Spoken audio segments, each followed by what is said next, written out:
Very first episode po ng Radyo Agri Saka for the month of October 2025. O diba? Ang bilis po ng panahon. Nasa buwan na po tayo ng Oktubre. Kamusta po ang lahat?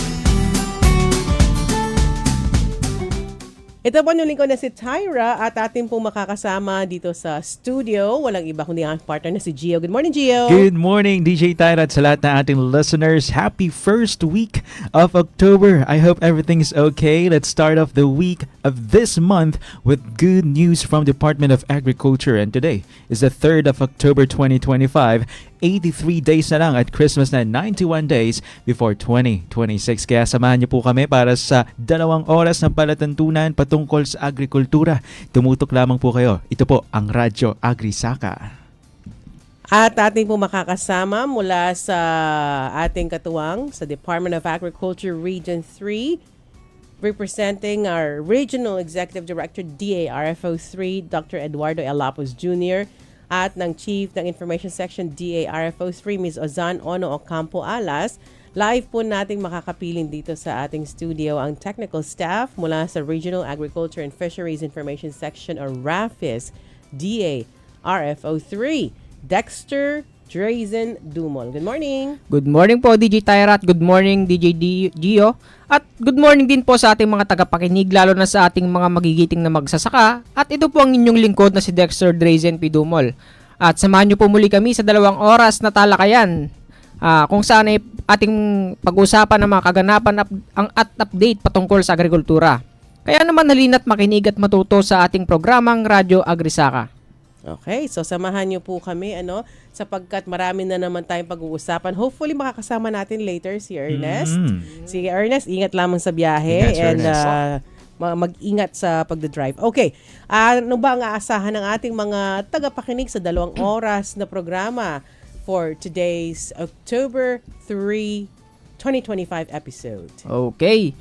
Para sa ating DA sa gitnang Luzon, katuwang sa pagsulong ay ating mapanayam via phone patch ang agrikulturisto mula sa Regulatory Division ng DA Central Luzon na si Dr. Paula Angeli David, kung saan ay pag-uusapan natin ang pagpaparehistro ng livestock at poultry feeds ating alamin.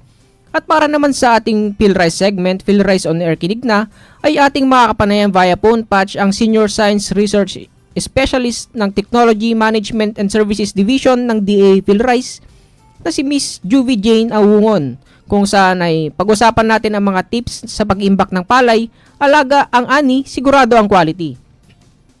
Para naman sa ating ATI Paaralan sa Himpapawid, makinig, mag-aral at matuto sa cellphone at radyo, ay ating makakapanayam via phone patch ang TOT on DFP graduate at 4H club member ng Youth Agripreneur sa EEW Botolan Zambales, si Miss Christine Luis A. Custodio, kung saan ay ating pag-uusapan ng ETI Connect, serbisyong extension ating tunghayan. At para naman sa ating huling segment ngayong araw na ito ay sasamahan tayo live ni Miss Menchinogoy, Chief Agribusiness and Marketing Assistance Division mula sa DARFO 3, kung saan ay bibigyan tayo ng update patungkol sa mga presyuhan sa mga palengke. Okay, so yan po ang asahan po natin. So kung gusto po ninyo magibahagi sa ating programa, pwede po kayo mag-send ng inyong mga mensahe o di kayo pwedeng tumawag sa Radyo Agri Saka text line sa 0950-122-2505.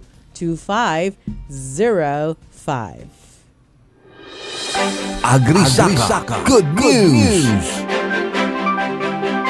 Umabot sa 427 na magsasaka mula sa bayan ng Candaba ang nakidabang sa TIG 3,000 peso fuel assistance card na ipinamahagi ng Department of Agriculture Regional Field Office 3 or DARFO 3 noong September 26, 2025 sa ilalim po ng programang Fuel Assistance to the Farmers Project or FAFP.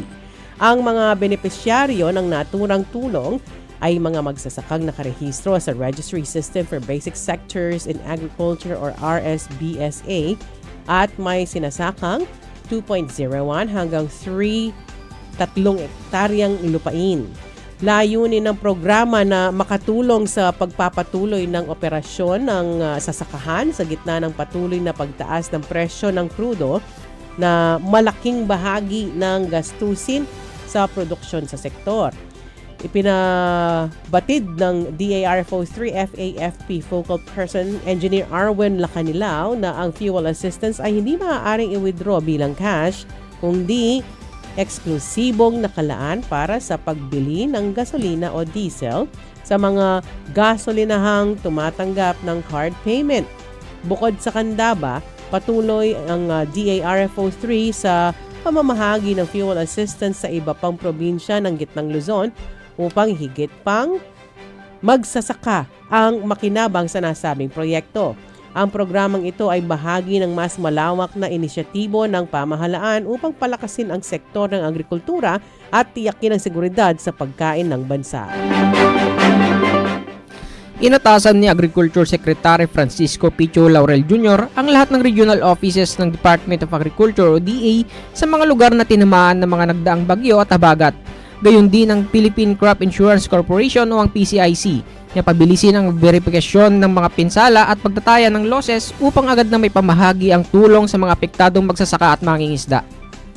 Bilang National Food Authority Chairman o NFA Chairman, iniutos din ni Kalihim Cho Laurel ang agarang pagpapalabas ng bigas sa mga lugar na nangangailangan ng suporta para sa mga kasulukuyang relief operation.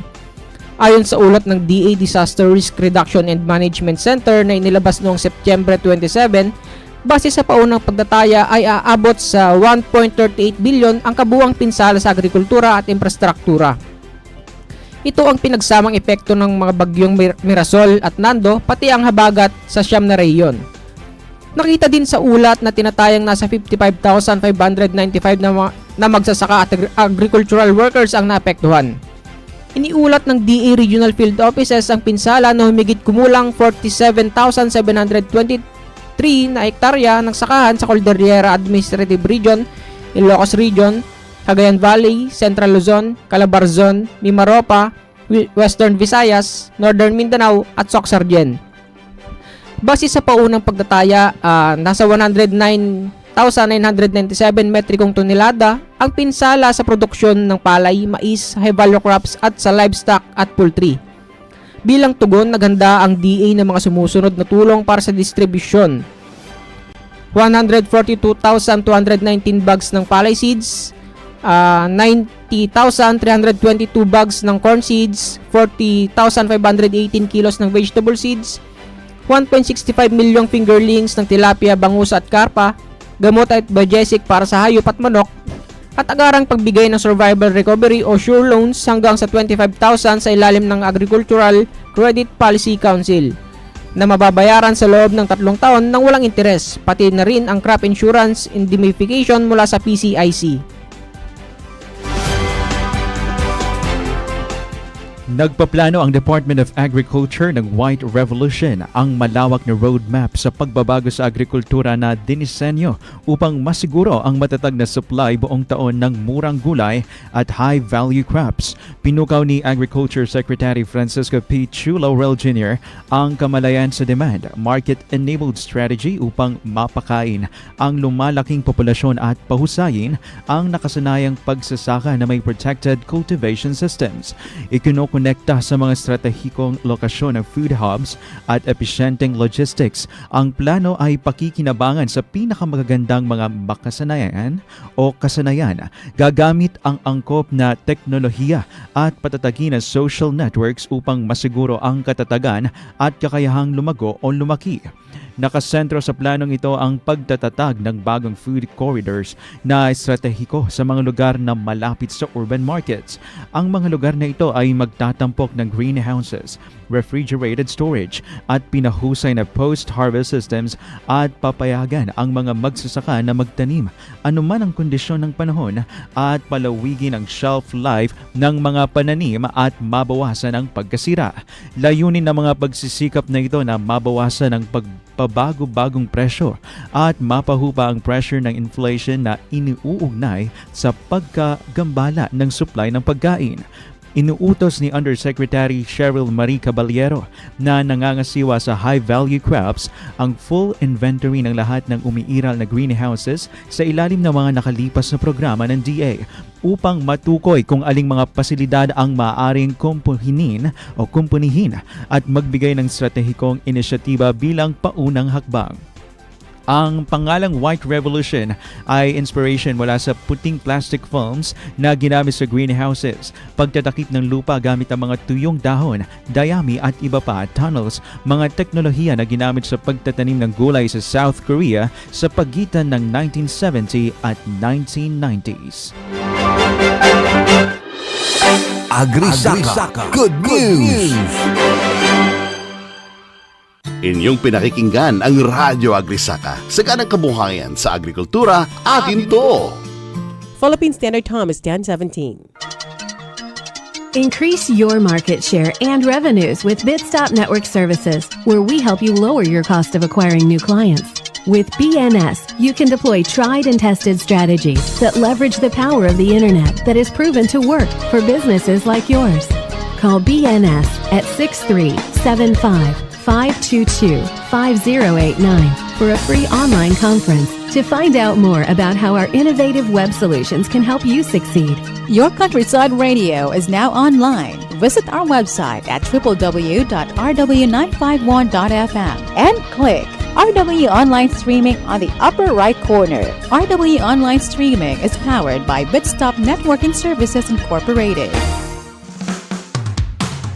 Change the way you drive with Changhe La Union. Discover new vehicles, amazing promos, and personalized service. All in one trusted dealership in La Union. Whether you're eyeing your first car, an upgrade, or just exploring your options, we are here to help you drive home happy. Visit Changhe La Union, located at Tabtabunga, Rosario, La Union, or call us at 0918-854-2640 or 0919-065-4359 to know our latest offers. Ito ay radio ad tungkol sa radio ads. Sa radyo para makabenta, pwedeng kumanta, la la la, magpatawa, ang di pwede, manloko. Example, ang produkto ko, pinakamagaling ito. Promise. Kung walang proof, superiority claim yan. Ayon sa Ad Standards Council, importanteng malaman ng consumers ang totoo. Totoo ba yan? Idaan sa Ad Standards Council. Learn more at asc.com.ph.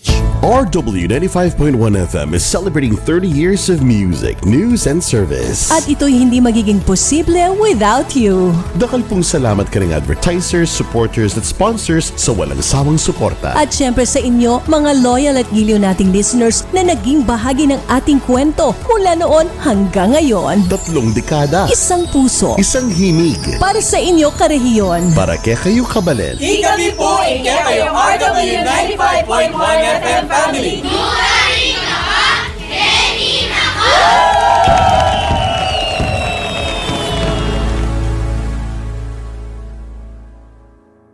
Nagbabalik ang Radyo Agri-Saka. Saganang kabuhayan sa agrikultura, atin to! Kapoy nakatutok dito sa ating palatuntunang Radyo Agri-Saka. Kapiling pa rin pa yung lingkod na si Tyra, Gio, at si Dexter Drazen Dumol mula sa Department of Agriculture Region 3. Ang ating pong Radyo Agri-Saka text line ay 0950-122-2505. Shoutout muna tayo sa mga nagbe-birthday ngayon, lalo sa mga kasama natin sa Laos Group of Companies. Happy birthday to Jay Villa ng Hyundai, Ilocos Norte, Rani Grace Tababa ng Kia Clark, Hermie Lucas Jr. ng Nissan Clark, John Mark Zapanta ng Photon Bacolor, kay Ma'am Cherry De Vera ng Car World Pampanga, happy birthday, Chris John Labial ng Car World Pampanga, at Harold John Abril ng Ford Tarlac. Okay, baka may gusto kayong i-shoutout o may birthday greetings din kayo? Ito po, kasalukuyang naka-cross-post din tayo sa DA Central Luzon Facebook page. Kaya kung gusto nyo mag-monitor online sa ating Facebook page, i-search nyo po ang DA Central Luzon. And of course, ang RW 95.1 FM. Shoutout po sa lahat ng nakatutok sa ating Facebook Live. At kung meron po kayong question, i-comment nyo lang at mamaya babasahin po namin yan para sa inyo. Okay. DA sa gitnang Luzon, katuwang sa pagsulong. Ang Republic Act 1556, o mas kilala sa tawag na Livestock and Poultry Feeds Acts, ay isang batas na naglalayong i-regulate at kontrolin ang paggawa, pag-aangkat, pag-label, pag-advertise at pagbebenta ng mga livestock at poultry feeds sa bansa. Itinatag nito ang ilang aspeto ng mga kinakailangan sa pagpapakain ng hayop tulad ng pagpapanatili ng label o tag para sa mga imported na feed o feeding stuff sa bawat pakete na nilalayong ibenta. Ang mga kinakailangan sa sertipikasyon ay tumutukoy na ang sino mang tao, partnership firm, korporasyon o asosasyon na nagnanais na makisali sa paggawa, pag-aangkat, pagbebenta o pamamahagi ng mga feed o feeding stuff ay dapat munang irehistro sa kagawaran ng pagsasaka sa pamamagitan ng Bureau of Animal Industry. Ngayong araw po, ating talakayin ang mga hakbang na isinasagawa ng kagawaran ng pagsasaka sa pagpapatupad ng Livestock and Poultry Feeds Act at ang proseso ng pagpaparehistro sa ilalim ng batas na ito. Ating pong makakapanayang ukol dyan si Dr. Paula Angeli David, Agriculturist 2 mula sa Regulatory Division ng DRFO 3. Isang magandang umaga po sa inyo, Doc Paula. Hello po, good morning ma'am. Kamusta po ang inyong Friday morning? Okay naman po, medyo makulimlim. Good morning din po, Sir Ernest. Okay, si Ernest po ay tatry po niyang humabol, sapagkat nasa kabilang programa po siya. At hopefully mamaya makasama po natin siya. Ating pong kapiling live dito sa studio ngayon, si DJ Gio at si Dexter po. Opo. Okay. Good morning, Doc. Good Good morning po. Sir Dexter, Sir Gio. Okay. Doc Paula, ano-ano po yung mga hakbang na isinasagawa o ipinapatupad ng kagawaran ng pagsasaka sa implementasyon po ng RA 1556 o Livestock and Poultry Feeds Acts?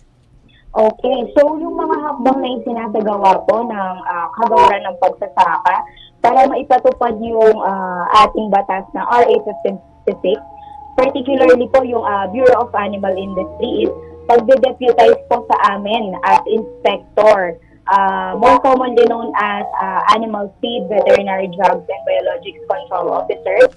And kami po yung mga nag-i-inspect ng mga feed establishment. So, ini-inspect po namin sila.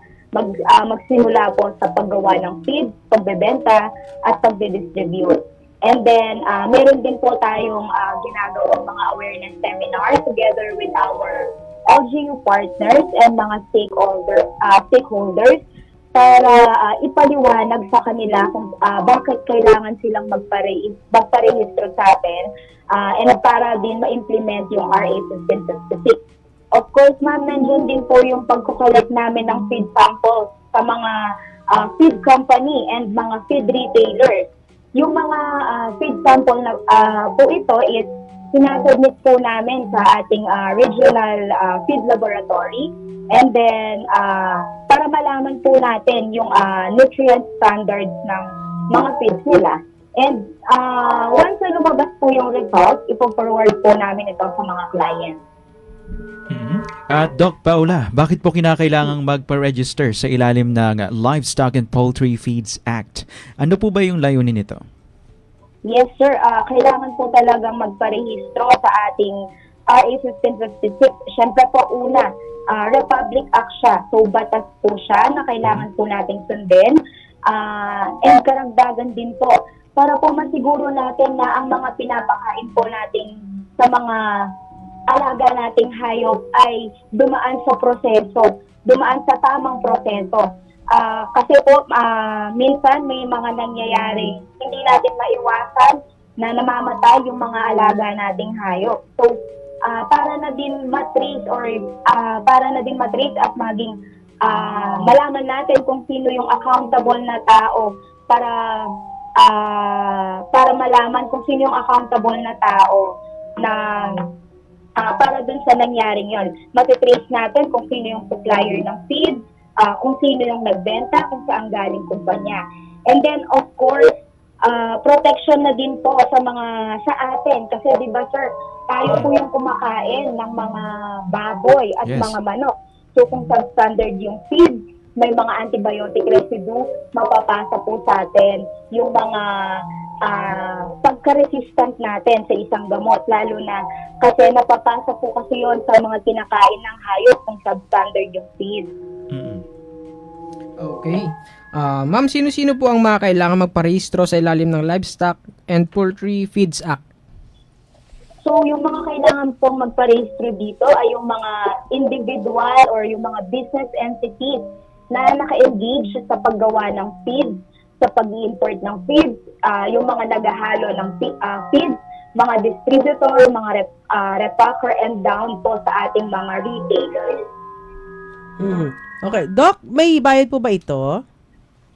Yes ma'am, meron po tayong bayad. Yung bayad po is conforme po sa metric tons na napoproduce. Halimbawa, if less than 25 metric tons is 450 pesos. Pag lumagpas po ng 25 metric tons, for example, naging 25.1 metric tons po siya hanggang 50 metric tons is 540 pesos. Pag naman po 50.1 metric tons to 100 metric tons, 630 pesos. And then pag lumampas po siya ng 100 metric tons, nasa 720 pesos po. So yun po yung para sa mga nagmamanufacture ng feed. Para naman po sa mga non-commercial feed manufacturer, nasa 380 pesos. Sa mga importer and exporter ng mga feed ingredients, nasa 480 pesos. Sa mga supplier and dealers, nasa 240 pesos. Sa mga repacker and distributor, 120 pesos. And sa mga retailer naman po, nasa 60 pesos. At ano po yung mga requirements na kinakailangan sa pagpaparegister ng mga livestock and poultry feeds? So yung mga requirements, sir, na kailangan sa pagpaparegister ng mga feeds, of course, yung brand name clearance po. So forms po ito na pipilapan, nandun po lahat ng, for example, yung brand name na proposed, description and processing procedure ng product na ipaparegister, yung label niya, and certificate of analysis ng product na galing po dapat sa BAI accredited laboratory, yung joint affidavit signed by a licensed vet or animal nutritionist, or pwede din po yung chemist, and of course yung duly accomplished notarized form. Okay. Ma'am, paano naman po ang proseso ng pagpaparehistro ng livestock at poultry feeds? So, yung proseso naman po sa pagpaparehistro ng mga livestock and poultry feeds, dapat, sir, yung first step is kailangan is registered muna yung feed establishment. So, dapat meron po tayong approved license to operate bago tayo makapagparehistro ng mga feed products. Isa po yan sa requirement. And then, once na approved na yung LTO, lahat po ng mga binanggit ko kanina na requirements sa pag-apply ng registration ng mga feed products, kailangan lang po nilang i-attach or i-upload yun online, sir, dahil may mga kanya-kanyang account po yung mga yan. And then, once uploaded, maghihintay lang po si customer ng approval ng kanyang registration. Makikita po yung status ng approval ng kanyang registration sa kanya pong sariling account. So, Doc, ano naman po yung mga posibleng dahilan upang ma-deny ang pagpaparehistro po ng feeds? Ayan. So, yung mga posibleng dahilan naman kung bakit nadi-deny yung papa-register ng mga feeds, una po, pag hindi po sumunod sa quality standards yung feed, pag walang certificate of analysis, pag mali-mali po yung label na nakaprint sa sako, pag kulang po yung dokumentong sinabmit na binanggit ko po kanina, pagkakaroon po ng mga delikadong sangkap ng feed, particularly ma'am yung mga restricted antibiotics, so bawal po yun. And kung may dating violation siya na hindi pa nare-resolva, so hindi po siya pwedeng magparehistro, kailangan ma-resolva po muna yung dating violation. At ito po para po sa kaalaman ng mga listeners natin, Doc, ano po ba yung kanilang dapat makita sa packaging ng feeds upang malaman po na ito ay rehistrado?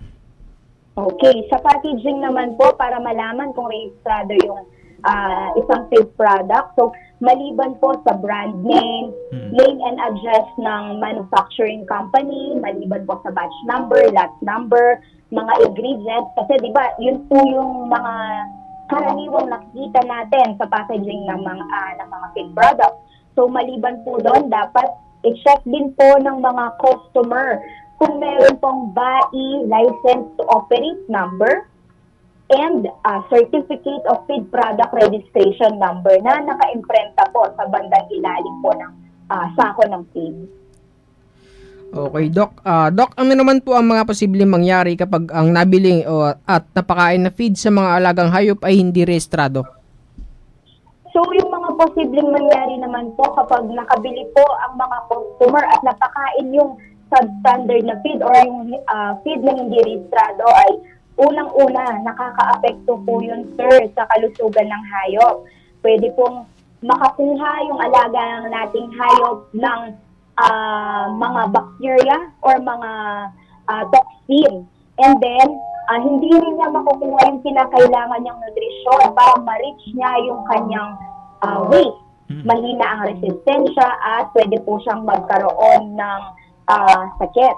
And then, of course, sa mga magsasaka po natin na nag-aalaga po ng mga baboy, ng mga manok, or ng iba pang livestock, maaari po silang malugi, sir, sa kadahilan ng pag hindi na-reach yung tamang weight ng mga alaga nilang hayop na pangbenta, like yung mga baboy na for fattener, pag hindi nila na-reach yung required weight sa tinakdang buwan, is magiging mas mahaba pa yung kanilang pagpapakain para lang ma-reach nila yung weight na yon, at in turn, malulugi po ang ating mga farmer.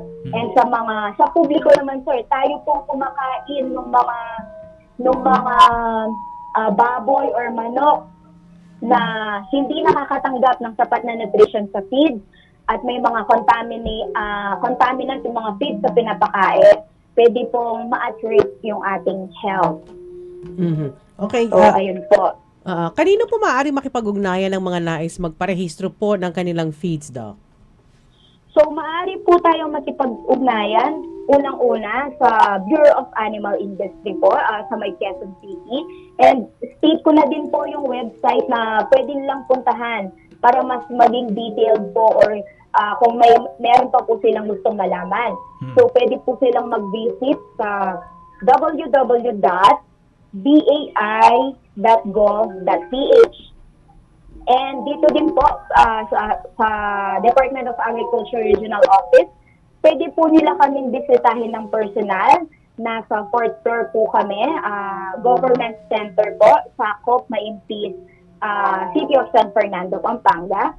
And ito po yung aming official email address, reg or reg.feedsection@rfo3.da.gov.ph. Okay, alright. So may impormasyon pa po ba kayo na isidagdag, Doc? Idagdag ko na rin, ma'am, yung mga ibang services na ino-offer po ng aming division na regulatory division. So, ito po yung registration ng handlers and transport carrier certificate o yung tinatawag nating administrative order number 8. Sila po yung mga nagbibiyahe ng mga livestock and poultry, saka po yung byproducts ng poultry. So, sa amin din po sila magpaparehistro para sa mga sasakyan na ginagamit nilang pangbiyahe.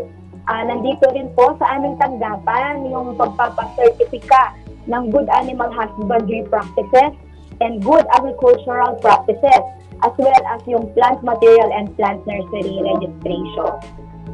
Okay, alright. Nako, Doc, maraming salamat sa mga impormasyon na ibahagi po nila. But syempre, before po namin kayo i-let go, bibigyan po namin kayo ng pagkakataon na makapag-shoutout sa mga gusto po ninyong batiin. Okay, ma'am. Thank you po sa opportunity binigay po na to. In behalf po sa aming masigasig na Division Chief, Dr. Sandra Bacay, and aming pong Assistant Division Chief na si Ma'am Marilyn Velarde, and of course, our Section Chief, Ma'am Corazon Aquino.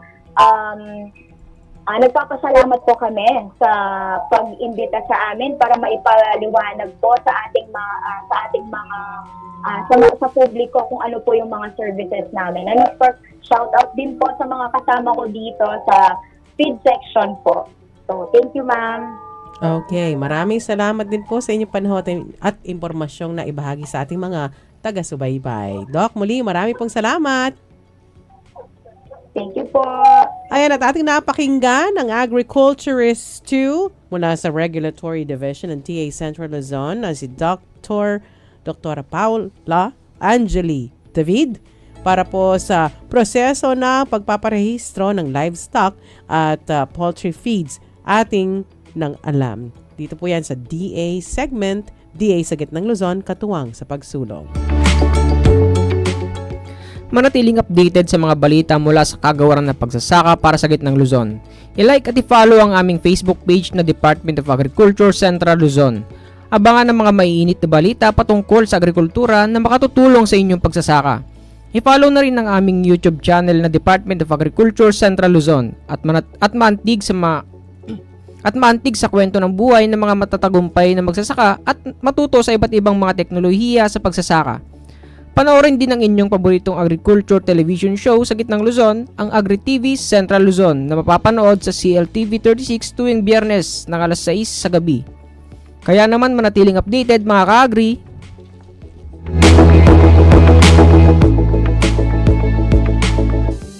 DA sa Gitnang Luzon, katuwang sa pagsulong. Ito po ang Radyo Agri-Saka, saganang kabuhayan sa agrikultura, atin to.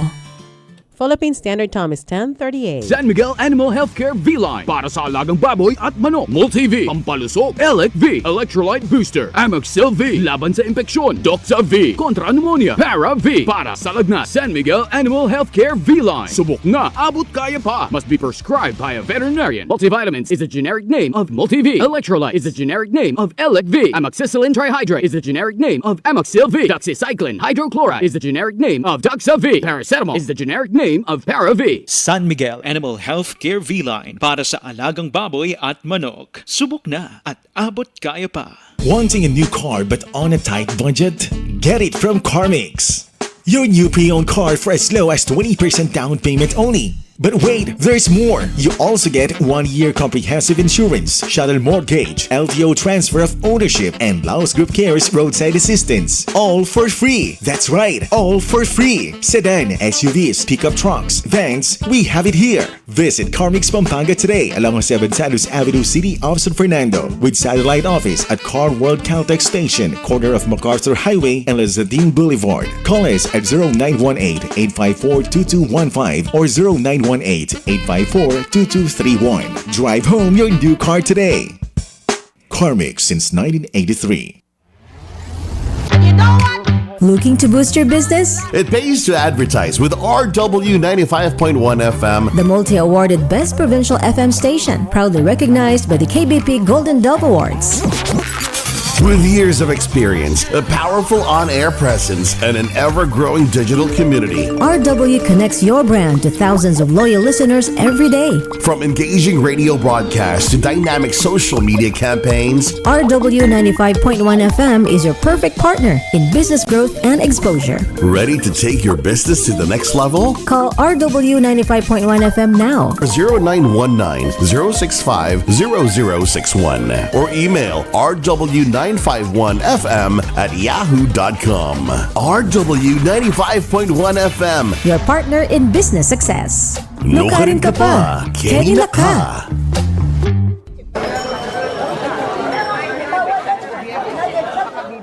Mga ka-agri, narito na ang balitang matagal nating hinihintay. Ang 20 pesos kada kilong bigas ay hindi na lang pangarap. Sa pangunguna ni Pangulong Bongbong Marcos, sinimulan na ang 20 pesos rice program sa tulong ng Department of Agriculture Central Luzon at ng mga kadiwa ng Pangulo. Nakarating na ito sa Bulacan at Pampanga at patuloy na aabutin ang mga lalawigan ng Central Luzon. Bawas gastos, dagdag ginhawa. Sa panahon ng taas presyo, malaking tulong ito sa bawat pamilya. 20 pesos rice program, abot kayang bigas, abot kamay na pag-asa. Dito sa Central Luzon, unti-unti na nating natitikman ang ginhawa. Be bold, be different, stand out from the crowd. The Southeast Asia's first ever all-in-one pop-up mobile gaming and entertainment truck for on-ground and online events has finally arrived. GG Truck Luzon. Effectively roll out your campaign with GG Truck Luzon through its innovative features, including a large LED display screen, amplified sound system, and unlimited Wi-Fi connectivity to help you entertain, engage, and enable your audience wherever they are. For inquiries, you may call 0920-976-8482 or visit GG Truck Luzon at Laos Group Complex, Jose Abad Santos Avenue, City of San Fernando, Pampanga. Energy saving tips from Angeles Electric Corporation. Keep your air conditioning system well maintained. A well maintained air conditioning system operates efficiently using less energy. Tips from Angeles Electric Corporation. Huwag mag-atubiling i-report ang mga taong sangkot sa illegal na koneksyon ng kuryente. Itawag sa Angeles Electric Corporation sa 045-888-2888. Umasa po kayong ang inyong report ay mananatiling pribado. Ako po'y taus-pusong bumabati ng National Teachers Day sa lahat ng mga guro na aming tinuturing na pangalawang magulang. Pinupugay po namin kayo sa inyong pagmamahal, dedikasyon at sakripisyo upang maiangat ang antas ng kalidad ng edukasyon sa ating mga mag-aaral. Muli, Happy National Teachers Day po from your Man of Service, Amos Rivera, Vice Mayor ng Angeles City. Ikaw ba ay nakatanggap na ng text na nagsasabing may natanggap kang pera mula sa isang kagawaran ng gobyerno? Emergency cash transfer via e-wallet mo? Mag-ingat, baka scam yan. Huwag agad maniwala, huwag itong i-click, lalo na kung may kasunod na link o hinihinging personal na impormasyon kahit ito pa ay galing sa isang e-wallet company. I-report agad ang insidente sa National Telecommunications Commission. Isang paalalang pangkaligtasan mula sa RW 95.1 FM. Get updated, know the latest, be with the trend wherever you are. Just like and follow our official Facebook page, RW95.1 FM, and listen to your favorite programs via online streaming. Visit www.rw951.fm and click the play button for easy access. Bookmark the streaming link on your mobile phones. Nukarin ka pa, kanina ka. Inyong pinakikinggan ang Radyo Agrisaka. Saganang kabuhayan sa agrikultura, atin to! Philippine Standard Time, it's exactly 10:44 on the clock. You're still tuned in here on our W95.1 FM. Muli ito po ang Radyo Agrisaka. Ako po ang inyong lingkod na si Gio, and together with me, live dito sa studio, of course, si Sir Dexter. Siya po ang Technical Staff Regional Agriculture and Fisheries Information Section ng DARFO3. And of course, hinding-hindi magpapahuli. Talagang hinabol ang ating programa para po makapiling kayo sa ere. Kasama natin ngayon, hosting is live para kay Sir Ernest Payawal, ang Public Relations Officer 2, Regional Agriculture and Fisheries Information Section ng DARFO3. Good morning, Sir Ernest. Welcome back dito sa programa. Good morning, DJ Gio, at good morning din, Sir Dexter, at isang napakagandang araw din po sa atin pong mga nakatutok ngayon, nakikinig sa atin pong programang Radio Agrisaka, at dalangin po natin, no, lalo na yung mga dadaanan po ng bagyong si Paulo, dalangin po natin na walang masyadong masira, walang masyadong masaktan or wala talagang masira o masaktan po no, sa mga dadaanan po ng bagyong ito. So we are praying for comfort and protection sa inyo pong mga buhay. At para naman po sa mga nakatutok po natin ngayon sa atin pong programang Radio Agrisaka, so hayaan po ninyo na habang nakikinig po kayo ay makakuha po kayo ng mga impormasyong pang-agrikultura na magagamit po ninyo sa inyo pong pagsasaka, lalong-lalo na sa mga nakikinig po natin na mga stakeholders po natin, kliyente ng Department of Agriculture Central Luzon. At ako nga po ay humabol. May isa po akong hinost na activity, no. Iniwan ko na lang sila kasi gusto ko pong nandito. Yun naman, lakas na natin kay Sir Ernest. Anyways, tama ka, Sir Ernest. At sana may mabilisang relief operation dyan sa taga Cebu. nakakaawa sila, lalo na makita mo yung mga taga Cebu na nasa plastic sila, loob ng plastic, Yes. nasa labas kasi natatakot sila para sa buhay nila. Kasi tuloy-tuloy pa rin po yung aftershocks after ng Tama. 6.7, 6.9 magnitude na lindol. At sa mga may kakayahan po, no, at kaya po makapagbigay ng tulong para sa mga kababayan po natin, ay makapagbigay po tayo dahil alam naman natin na kapag tayo nagbibigay ay babalik po yan sa atin, no, ng Mas siksik, malaking liglig at umaapaw, sabi nga ng Bible. Muli, usapang agrikultura po tayo, kaya kung may nais kayong idulog, nais kayong iparating sa amin, ang Agrisaka text line natin ay 0950-122-2505. DA PhilRise, usapang palayan sa radyo, kinig na! Mga kapalay, kamusta po ang ating mga palayan ngayong huling linggo ng Oktubre? Sa mga unang linggo ng Oktubre, sa mga malapit na mag-ani, importanteng pamanatili na mataas ang kalidad ng ating ani para sa mas mataas na presyo. Ngunit, paano nga ba ito? Well, maraming konsiderasyon para dyan. Kaya sa ating talakayan ngayon, aalamin natin kung gaano nga ba kahalaga ang tamang pag-iimbak at ano-ano ang mga dapat isaalang-alang para mapangalagaan ang ating ani. Kasama po natin ngayong araw via phone patch, siya po ang Senior Science Research Specialist mula sa Technology Management and Services Division ng DA PhilRise. Walang iba kundi si Kapalay Juvie Jane Iaungon. Good morning, ma'am. Welcome dito sa programa. Good morning po, Sir Ernest, at sa lahat ng mga tagapakinig ng Agrisaka at ng yan po natin. Welcome po dito sa programa. Ma'am, ano po ba ang nickname ninyo para doon na lang po namin kayo tawagan? Juvie po. Juvie. Ma'am Juvie, kamusta po yung weather sa inyo dyan, sa lugar ninyo? Kaninang umaga, dito lang nagsataan news. Talaga isiha. Kaninang umaga, medyo umuulan niyon. Medyo nalakas, Paulo. Oo, talagang napaka ng weather ngayon eh. Hindi mo malaman kung uulan ba o aaraw. Pero ingat na lang, magdala na lang po kayo ng panangga sa ulan para iwas po tayo sa sakit o anumang sakuna. Kaya Ma'am Juvie, simulan na po natin. Matapos po ang pag-aani, ano-ano po yung mga proseso para mapanatili ang kalidad ng ani? Okay, so yung kalidad po ng ani natin ay kahit gaya ng nabanggit po, papanatilihin kasi ito po ay hindi na natin siya ma-improve katapos po na ng pag-aani. So, kailangan kung gusto natin na di kalidad yung ating ani, gagawin po natin yung pre-harvest na activities, ano po, kagaya ng pagpili ng di kalidad, pagsasagpa ng maayos na paghahanda ng lupa, pagtatanim, pamamahala sa section o sa sustansya ng pali, at maging harvest po natin. So, sa tanong na ano yung mga proseso na pagdadaanan para mapanatili po natin yung kalidad, meron po tayong so unang-una po yung pagpapatuyo.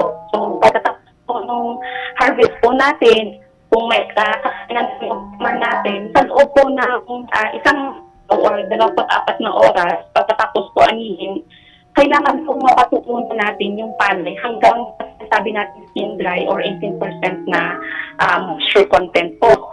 Yung kasunod na pagpapatuyo nito ay nasa loob po ng, pwede na po patuyuin sa loob ng 2 weeks. Yung pangalawa po, kailangan, bago po natin i-vacuum yung palay natin, kailangan malinis na tusa na ito, natanggalan ng mga sinasabi natin impurities, nasa loob ng 3 araw. Siyempre, sa pag-iimbak po, kanina na-mention po na kailangan pababain natin yung moisture content na tinatawag natin sa ating palay. So, bago po natin ito batin, kailangan meron po ito at least 12 to 14% na moisture content. Para nang sa ganun po ay mas mapapahaba ito yung shelf life na tinatawag po natin doon sa ating palay. Ma'am Juvie, bago tayo magpatuloy, kasalukuyan ba nakikinig ka, nagmo-monitor ka sa radyo? Pwedeng pahina po or pa-turn off para po maging maganda yung feed? Kasi nag-feedback po yung radyo nyo sa ating wala po akong radyo ngayon. Actually, phone lang. Ang earphone po ang haka ko. Baka earphone po kaya. Okay, I see. Pero, ayan, magpatuloy na po tayo sa ating Okay na po?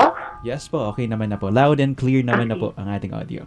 Sige po. At eto, gusto din po ng naming malaman, lalo na po yung atin pong mga nakikindig ngayon, Ma'am Juvie, na ano po ba yung kahalagahan nung tama po na pag-iimbak ng palay? Yun. So, na-mention ko po kanina na dapat po ang kanyang moisture content ay nasa 12 to 14%. Ang tamang pag-iimbak po ng palay, dito po natin iiwasan yung karagdagang sala sa butil ng palay natin dahil dun sa pestle. Example, yung mga insect pest po natin dahil mga borers po or ng weevils. Kasama din po dito yung amak at yung pagtaas o pagbaba ng temperatura ng binhi. Pangalawa po, nakahalagahan, masisiguro po natin na magiging mataas yung milling ng ating palay. At syempre, Ma'am Juvie? Sige, go ahead lang po. Ayan, mukhang nawala sa linya si Ma'am Juvie.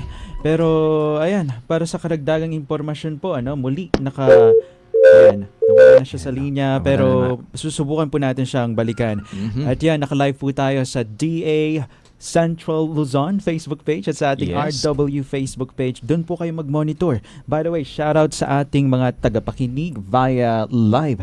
Isa-isahin po natin sina Abby Toots, Gina Lolita Batolina, Gilmar New Account, Nani, Chris J, Turi Mata, hello, Gumtibus, at to Baby Angel, good morning, and shout out to all of you. Ito, si Gilmar watching all the way from Bohol, Philippines. Yan, pray for Cebu for greetings from Sam A. Ayan, maraming salamat po sa pagtutok. Baka may nais po kayong i-anunsyo, Sir Ernest. Babatiin na lang din po, no? So maliban kasi na naka-cross-post po tayo sa Department of Agriculture Central Luzon Facebook page, ay cross-posted din po ito sa ATI Central Luzon, no? So nais po nating batiin yung mga tumututok po, no? Sa ATI Central Luzon. Hello po kay Ma'am Joanne Bensan, kay Bridget Marcia, kay Adrian Emmanuel Gladstone. Wow, ang ganda naman yan. Hindi pa kaya foreigner ito, no? At hello din po. Parang character sa Harry Potter. Oo nga, Gladstone. At hello din po kay Inday, di Ganitnit, at kay Lourdes Biscocho. Ala, masarap ito. Lalo na ngayong umuulan, samahan mo ng kape, biscocho. Tsaka samahan mo na din ng pagpapadala dito. Hello po. Masarap na biscocho dyan sa lalawigan po ng Bulacan. At yan. Kasama na po natin sa linya. Okay, ito na. Si Kapalay Juvie Jane Iaongon. Siya po ang Senior Science Research Specialist mula po sa Technology Management and Services Division ng DA PhilRise. Hello, Ma'am Juvie. Hello po. Ayan po, ipagpatuloy na po natin ang ating talakayan patungkol po sa kahalagahan ng tamang pag-imbak ng palay. Ayun, so na-mention natin kanina, klaro pa po ba yung ating boses? O mula na kasi sa labas? Yes po, loud and clear. Hello? Hello, ma'am. Naririnig po namin kayo, loud and clear. Okay, thank you. So ipapatuloy ko na lang po, na-mention natin kanina na para maiwasan yung karagdagang pinsala ng butil sa palay, ay dapat po na-imbak natin ito ng mas maayos.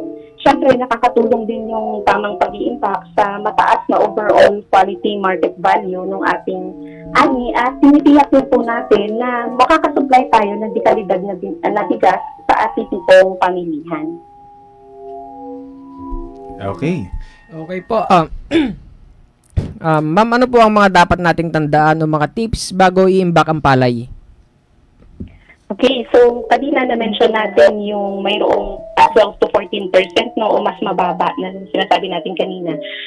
Sunod po ay kailangan siguraduhin natin na may maayos at may malinis po tayong pag-iimbakan. Yung kagaya po ng maliwalas, yung well-ventilated po, hindi basa or hindi rin nasisikatan ng araw, walang tulo, at syempre po, bago mag-imbak, kung halimbawa yung sako na paglalagyan po natin ay luma, kailangan po malinis siya, walang mga natirang lumang palay. Kung meron man, kailangan po natin itong tanggalin. Ngayon, kung marami po tayong iimbakin, pinapayo po na gumamit ng mga paleta na paglalatagan po sana ng mga palay po natin.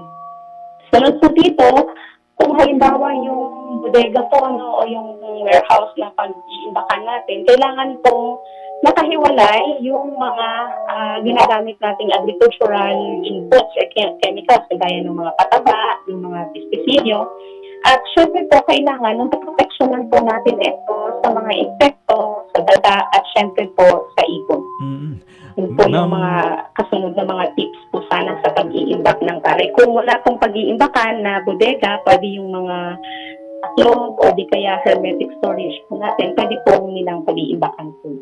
Alright, maraming salamat Ma'am Juvie. Ano po ba yung kahalagahan ng pagpapanatili ng tamang moisture content ng butil bago po ito iimbak?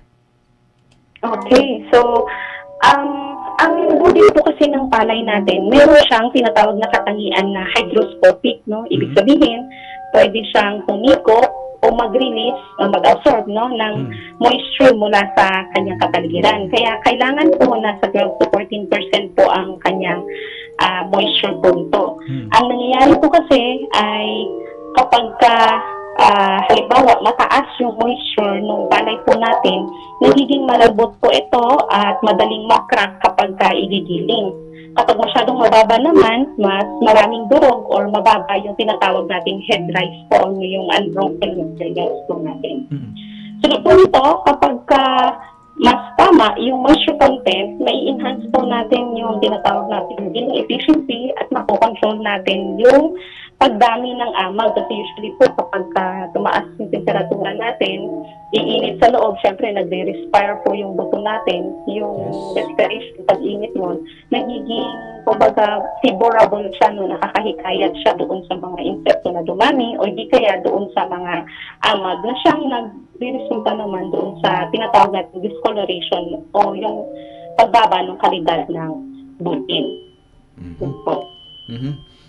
Ayan, at sabi niyo po kanina parang nakakapag-absorb din po ng moisture ito pong ating pong mga palay.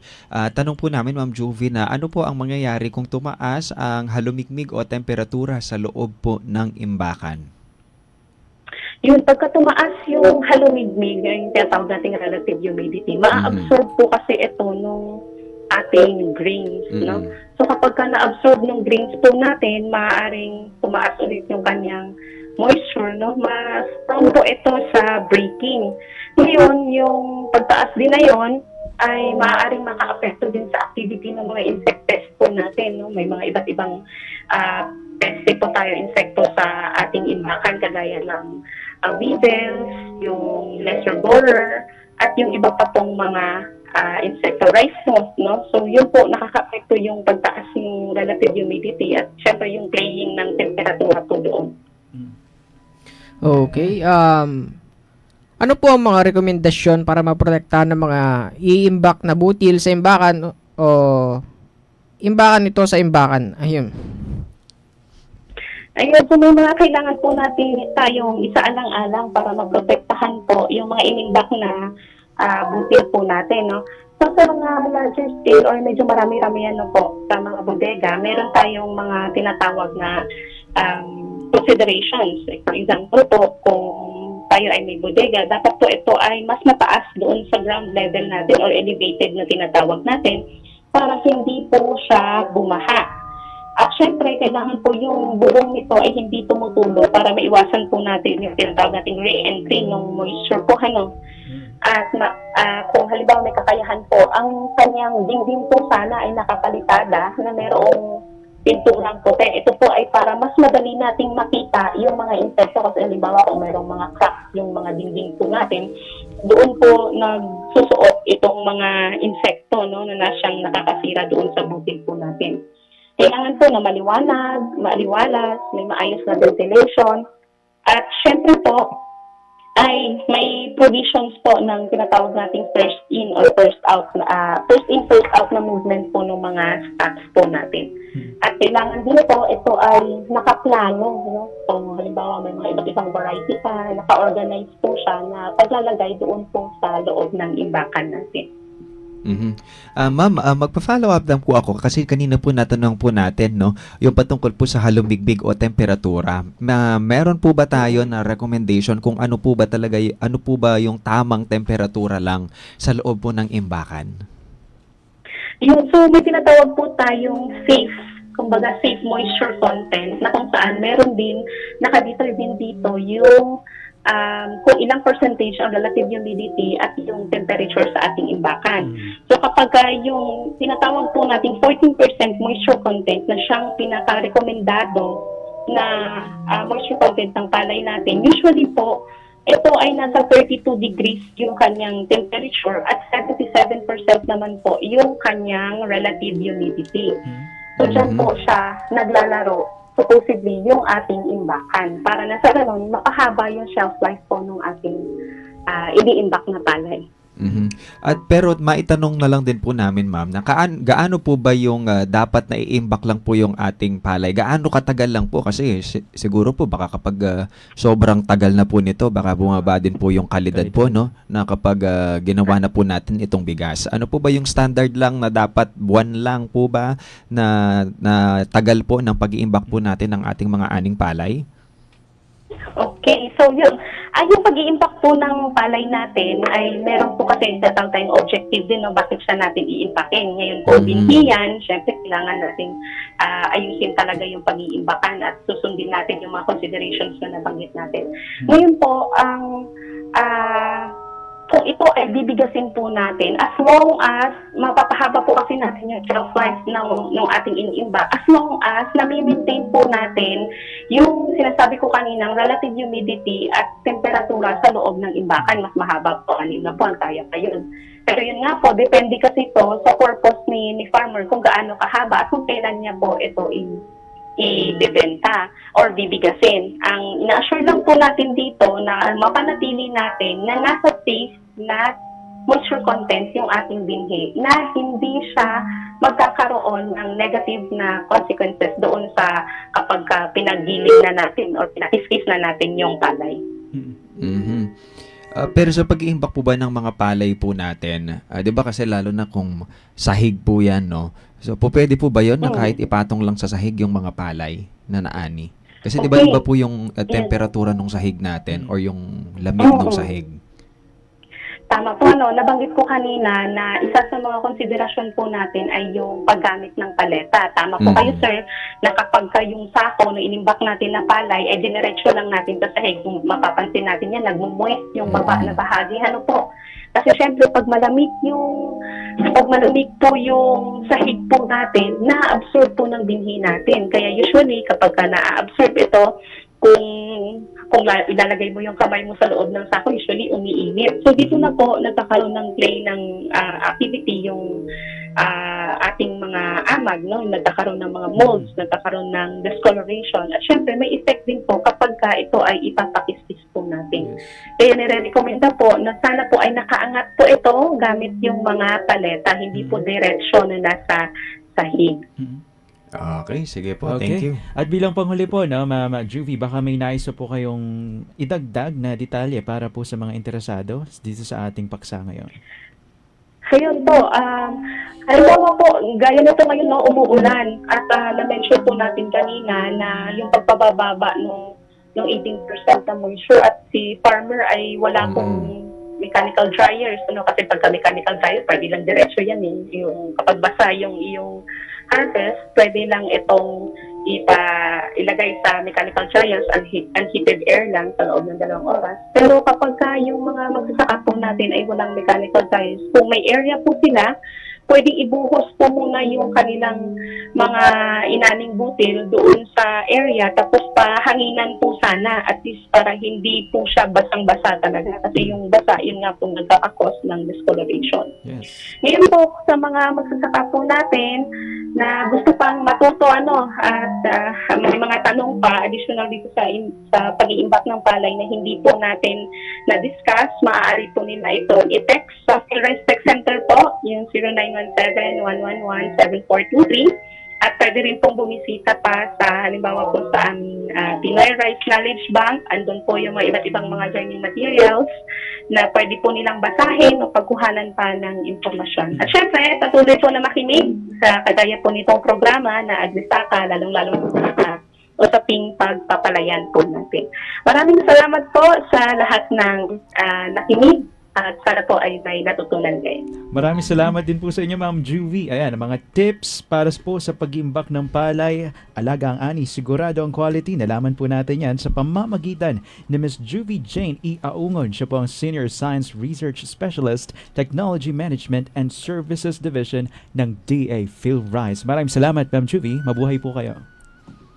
Thank you po.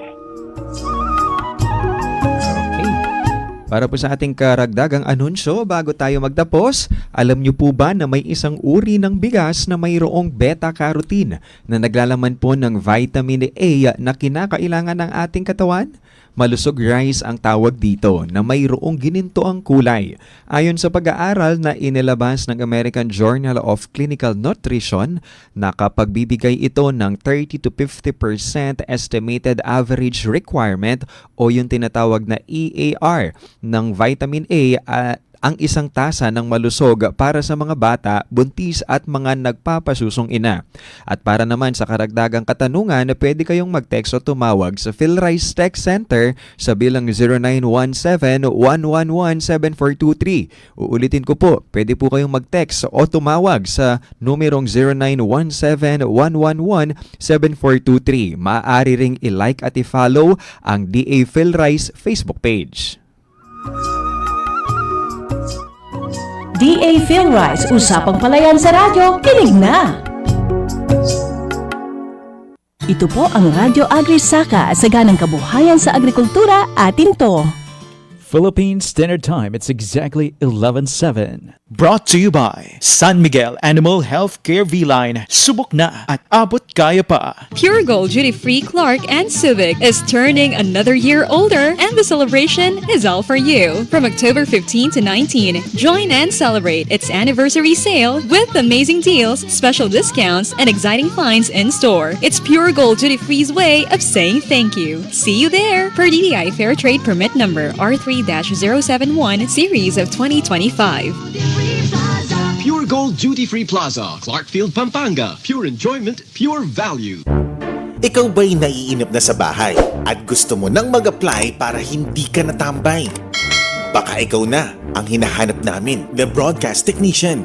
Kung ikaw ay isang lisensyadong electronics communication technician, 23 to 35 years old, at taga dito lang sa Pampanga para hindi tayo long distance relationship, ano pang hinihintay mo? Apply na! Mag-send ng iyong resume sa twrw951fm@yahoo.com. At ito na ang katuparan ng iyong pangarap na maging isang broadcast technician. Take note ha, isa lang yung hinahanap namin, kaya kung ako sa'yo, apply na. Stay in control with your vehicle, rain or shine, with Tire City Daewoo, your destination for premium Yokohama tires. Whether it's daily driving or long trips, Tire City Daewoo delivers durability and safety you can count on. It offers an expert installation and top-notch service with competitive prices. You can find all in one stop. Visit Tire City Daewoo, MacArthur Highway, Daewoo, Malacat City, or call 0998-565-7414 or 0918-854-2335 for more information. Magbabalik-balik-balik-balik-balik ka, bus-bus. Piulit-ulit-ulit-ulit-ulit-ing tagas. Buknangan mo na, sobra na. Buknangan mo na, indiscarding patapal-tapal. Ilastusin mo yan, ilastusin mo yan. Malwat, tibe, kapal yan man o kauran. Tibe, maglambot. Yan ning pioneer, ilastusin. Malwat, tibe, kapal yan man o kauran. Ilastusin mo yan. Looking to boost your business? It pays to advertise with RW 95.1 FM. The multi-awarded Best Provincial FM Station, proudly recognized by the KBP Golden Dove Awards. With years of experience, a powerful on-air presence, and an ever-growing digital community, RW connects your brand to thousands of loyal listeners every day. from engaging radio broadcasts to dynamic social media campaigns, RW 95.1 FM is your perfect partner in business growth and exposure. ready to take your business to the next level? Call RW 95.1 FM now. 0919-065-0061 or email rw951 951FM at yahoo.com. RW95.1 FM. Your partner in business success. Lukarin ka pa, Kenila ka. Inyong pinakikinggan ang Radyo Agrisaka. Saganang kabuhayan sa agrikultura, atin to!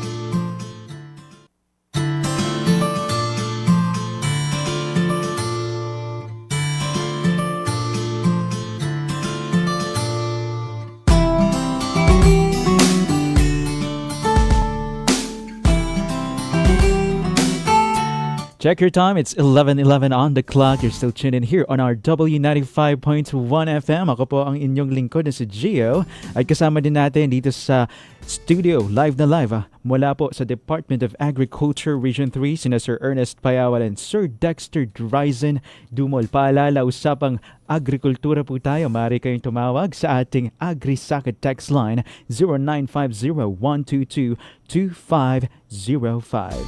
By the way, shout out to all our live viewers via Facebook Live, and naka-live na po tayo sa ating DA Central Luzon Facebook page. Shout out po sa lahat. Si Louisa, ayan, good morning to you, and also, yeah, naglo-loading. Baka may nice kayong batian, Sir Ernest and Sir Dexter. Yes, gusto ko lamang pong batiin at nangangako po akong babalik po ako kung sino po yung mga iniwanan ko ngayong araw na ito. Babalikan ko po kayo dahil today ay mayroon po tayong activity lang, no, orientation para sa ating po mga constructors at suppliers po ng Department of Agriculture Central Luzon. Constructors po, hindi po ito contractors. Ayun yung narinig ko, contractors. Hindi siya, constructors ito. Magkaibang contractors sa constructors. Yes. And greetings sa lahat po ng ating tagapakinig. Usapang agrikultura tayo. Ayan, tumungo na po tayo sa ating susunod na segment. DAATI segment. Ating paaralan sa himpapawid. Makinig, mag-aral at matuto sa cellphone at radyo. Maraming ahensya ng gobyerno ang tumutulong sa ating magsasaka, mangingisda, kababaihan, kabataan at iba pa para po sa ikabubuti ng kanilang pamumuhay. Isa sa mga ahensya na ito na kabilang sa kagawaran ng pagsasaka ay ang Agricultural Training Institute Regional Training Center 3 o ATI-RTC 3 bilang masugid na katuwang ng kagawaran ng pagsasaka sa pagbibigay ng mga extension services dito sa rehiyon. Marami na pong naibahaging kaalaman at teknolohiya patungkol sa agrikultura ang ATI sa pamamagitan ng pagsasagawa ng mga pagsasanay, seminars at iba pa. Kaya naman po mainam na pag-usapan natin kung ano ang mga programa at serbisyo ng ATI at kung paano makakatulong ang ahensyang ito sa inyo. At sa pagsisimula po ng buwan ng Oktubre, atin pong ipinagdiriwang ang National Agriculture and Fisheries Extension Services Month na sumasalamin sa temang One Goal, One Extension. Kung kaya't huwag na po nating patagalin pa. Makakasama po natin via phone patch ang TOT on DFP graduate, 4-H club member at youth agripreneur AEW Botolan, Zambales, walang iba kundi si Miss Christine Louise A. Custodio. Good morning, ma'am. Welcome dito sa programa. Hello po, good morning po sa lahat ng tagapakinig. Loud and clear po ba kami, ma'am? Good morning po. Loud and clear po ba kami sa inyong linya? Ariyan, Yes ma'am. po, loud and clear po. Ma'am Louisa, tama. Ano po ba yung nickname ninyo para din na lang po namin kayo tawagin? Kahit Chris na lang po. Chris? Tama Chris po ba? po. Luis? Yes po. Okay, Kahit Luis Chris na yan. lang po, para mas mabilis po. Pinahirapan ko pa, ano? Mabanggit. Ayan. Ma'am Luis, kamusta naman po kayo dyan sa inyong lugar? Ang weather, kamusta? Ito po, nag-orange rain po warning na po. Kakapasok lang po ng balita dito po sa Zambales. At sobrang maulan po talaga. Wala rin po kaming kuryente maghapon. Nako, stay safe and stay dry po sa inyo dyan, sa mga taga-Zambales. Pero para po pasimulan natin itong ating paksa, ano po ba yung pinaka-importanting digital tool na natutunan mo sa Training of Trainers o yung tinatawag na TOT on Digital Farmers Program o DFP? Bilang isang kalahok po sa Training of Trainers on DFP, isa po sa mga pinaka-importanteng digital tool na natutunan ko ay ang paggamit po ng iba't ibang agri-apps and websites tulad po ng Linking Pare app, Feedtech, Mowed at iba pa po. Sa training ko lang po kasi natuklasan yung mga apps na yon. At sa tingin ko po, ito talaga ay importante para po mas mapadali ang pagbuha po ng impormasyon ng ating mga magsasaka tungkol po sa pagtatanim, sa paraan ng pagtatanim, pagtukoy po ng sakit at ng kaaway ng organismo ng ating mga tanim. Lalo na po ngayon, marami na rin po sa ating mga farmers ang gumagamit ng smartphone po. Pero nais naming malaman, Ma'am Lois? Basta yun. Hello, Ma'am. Oo, Ma'am Christine Lois. Yan. Pero kayo po ay isang, kasi nabanggit dito na kayo ay youth agripreneur. So, ibig sabihin kayo po ay may inyo pong negosyo na nakatayo. Yes po. Ako po ay isang awardee po ng Young Farmers Challenge. Okay. Anong taon? Year 2023 po. Year 2023. Okay, sige. At hindi ko alam kung ako yung nag-host that time.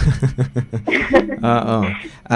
Sige. So, pero ano yung business, Ma'am Lois? Meron po akong, ang business enterprise ko po ay yung Clean Tangalag product. Pero ngayon po, sir, ang aking product po ay pastillas po. Tangalag pastillas. And at the same time, ikaw po ay 4-H Club member. Yes po.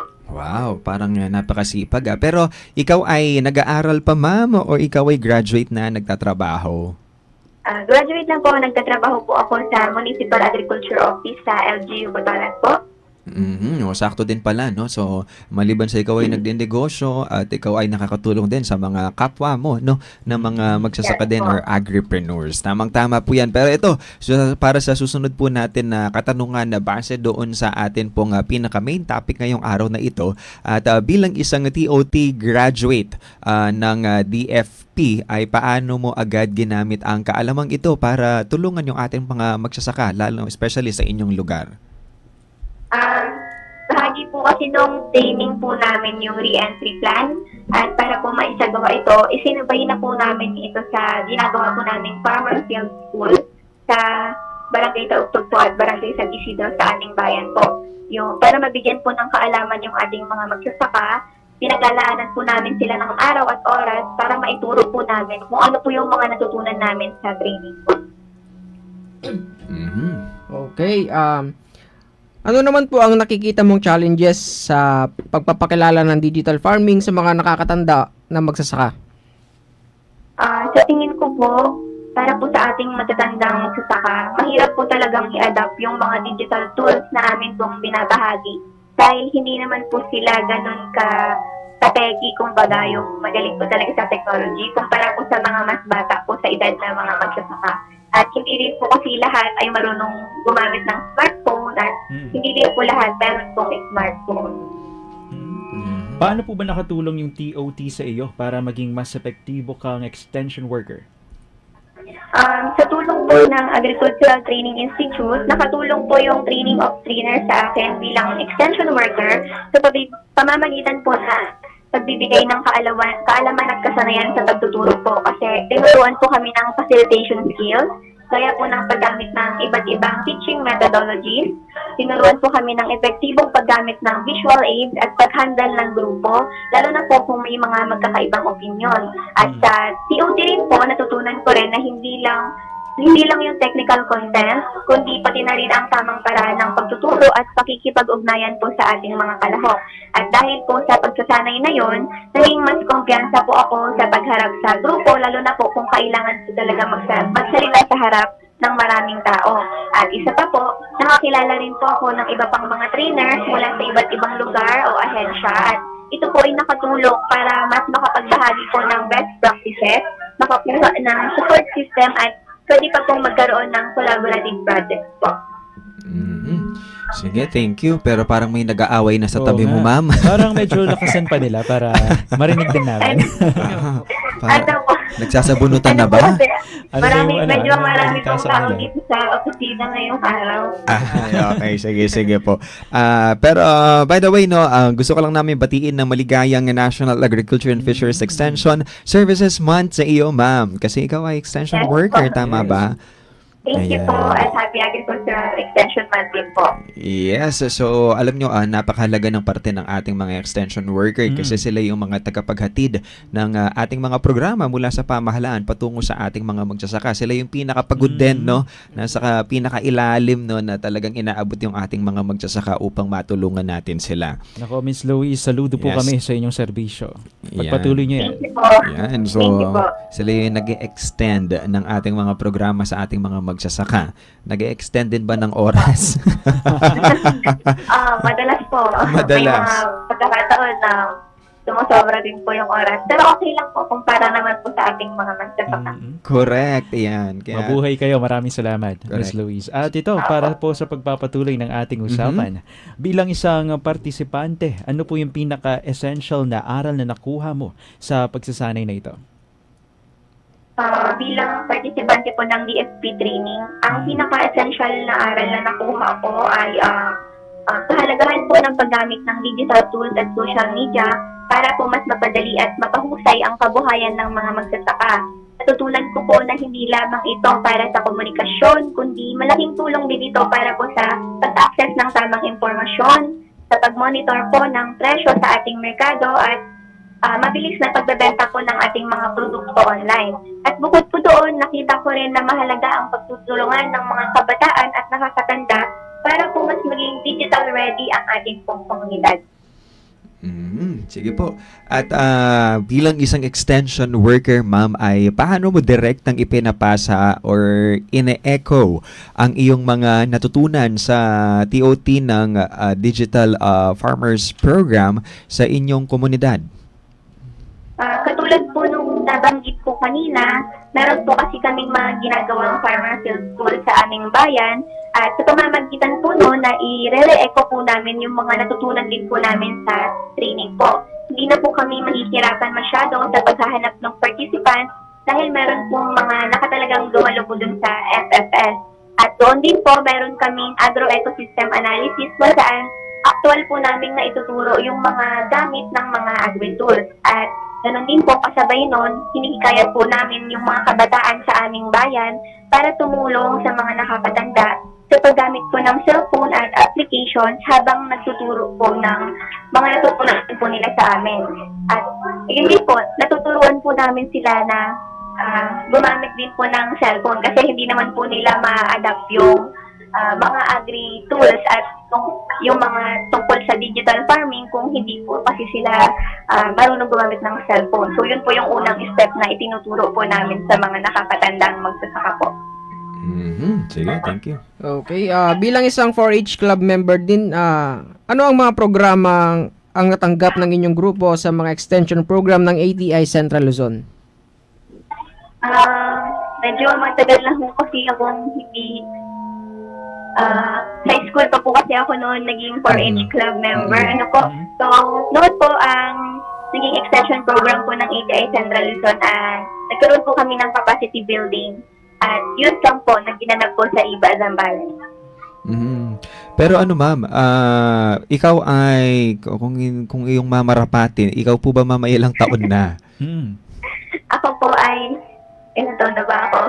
23 years old na po. 23. Napakabata Okay. pa. Bata pa naman. Ano ba itong 4-H club na 4-H club para silang grupo ng mga kabataan na na natutulungan natin. Actually programa ito ng ATI na engaged din sila, alam ko, sa agriculture organization. Oo, Ganun para siya. makapagtayo din ng mga livelihood programs, ganon, para matulungan yung kanilang komunidad. Sige. So si ma'am ay isang Gen Z, no? Oo.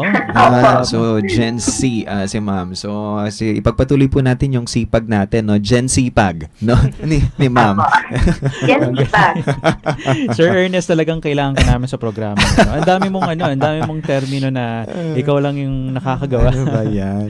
Parang Gen Sipag din po talaga si Sir at napakaraming terms na alam Ilang taon ka na, Sir Ernest? Gen Z pa rin naman. Kami yung pinakaunang Gen Z kasi 29. Alam ko kasi ang mga Gen Z ay 1996. Yeah, something. No? Tapos hanggang pataas na.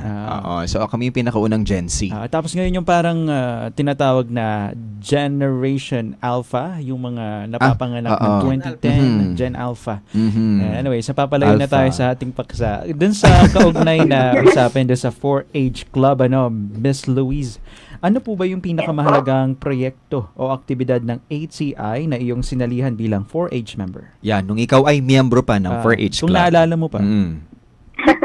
Naalala ko naman po, sir. Ayun. Medyo, pa naman, sir. Bilang isang dating miyembro po ng 4-H Club, siguro po yung capacity building po.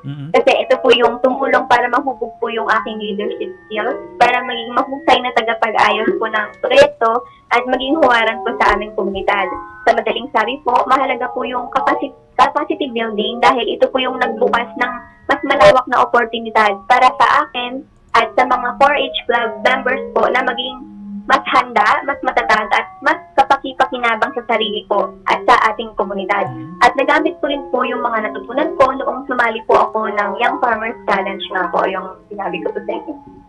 At yan, maaari mo ba ring ibahagi yung mga experience mo sa TOT on DFP at paano mo ito may papaliwanag ng simple para sa mga kabataang tulad mo na ngayon ay isa na sa mga tagapagsalita patungkol rito? Sa TOT on Digital Farmers Program po, natutunan ko kung paano gamitin ang mga digital tools at apps na makakatulong po sa pagsasaka mula sa tamang pagtatanim, sa pag-monitor ng panahon hanggang sa pagmamarket po ng ani online. Hindi lang ito tungkol sa teknolohiya, kundi kung paano po ito magiging practical na gabay ng mga magsasaka at nating mga kabataan sa ating komunidad. So bilang panahon po, naramdaman po yung halaga ng pakikipag-collaborate. Hindi lang itong training ay para sa ating sarili, kundi paghahanda po para maging guro at tagapagsalita para po sa iba. Ang Digital Farmers Program po ay parang pagtuturo po sa atin na gawin tayong techie, lalo na po yung mga nakakatanda. At ibig sabihin, ginagamit natin yung ating cellphone at internet para mas mapadali po at mapabuti ang gawaing bukid. Halimbawa po, imbes na manghula tayo kung kailan uulan, mayroon naman na magsasabi ng weather forecast. Imbes po na mahirapan tayo magbenta, pwede ka nang mag-post online at diretso na po sa buyer. Ang galing po, di ba? At correct. isa pa po, bilang kabataan po, tayo ay magiging tulay.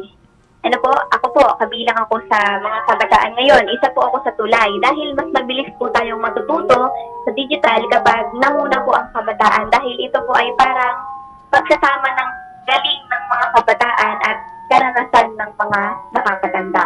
Pag pinagsama po natin, mas maayos po at mas maganda po yung ating yung palalabasan po ng implementasyon ng ating Digital Farmers Program. Mas mapapalawak po natin yung pag-share natin ng knowledge doon po sa ating mga magsasaka na hindi po naaabot ng mga impormasyon. Ayan, maraming salamat Ma'am Luisa sa pagbabahagi ng inyong karanasan patungkol dito sa ating paksa, no? At yan, nahikayat mo naman na yung mga kabataan na tangkilikin or alam mo yon, maging inspirasyon ka din sa paggawa ng katulad ng ginagawa mo para sa agrikultura. At ito naman, bago ka namin to let go, baka may nais kang batiin. May greetings ka sa mga kakilala mo. Sige po, dahil may oras ko naman po.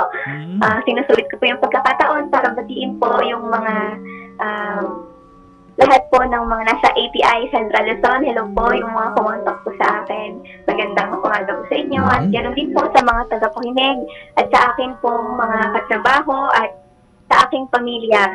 Baka po nakikinig din sila o kahit mapakinggan nila mamaya. Sa aking mga kaibigan, maraming salamat po at sa inyo rin po sa inyong istasyon. Maraming salamat po dahil ako po ay nakabahagi po ngayon sa araw na ito sa inyo po programa. Yes. Maraming salamat din. Pero baka pwedeng may pahabol ako kay ma'am kanina kasi 'di ba nag-training siya, no? Training of trainers sa digital farmers, ano nga tawag dito? Digital Farmers Program. Yeah. So maitatanong ko lang doon sa mga napag-aralan niyo na mga applications na po pwedeng bisitahin, puntahan ng ating pong mga magsasaka. Ito po ba ay pwede ring mai-access nila kahit offline ito or walang internet doon sa kanilang lugar? Like for example, nasa bukid siya, ganon, at walang signal. Po pwede naman? Pwede naman po. Pero yung ibang application po, hindi po lahat. Yung iba po pwedeng offline, pero yung iba po kasi kailangan po talaga ng internet connection. Pero ito naman pong mga apps ay downloadable po sa Play Ayun. Store. At yung iba po ay ma-access po kaya Google naman po. At tanong din namin na kung itong mga app ba na ito ay, syempre, kahit ako nahihirapan ako sa pagbabasa ng English at saka sa pag-iintindi ng English. Pero ito bang mga apps na ito, kung babasahin natin, bubuksan natin, ito ay naka-Tagalog ba na madaling maintindihan, mabasa ng ating mga magsasaka? Yes po, bago po kayo mag-open ng application, tatanungin po kayo ng application kung ano pong prefer niyong language, kung English, kung Filipino, or kung gusto niyo po ng Spanish, wala pong problema. Ano po? May Chinese din ba? Meron sir, baka kung gusto niyo po ng Chinese version. Okay, sige. Maraming salamat po. So, malaking tulong nga talaga ito para sa atin pong mga magsasaka na hindi katulad dati, no?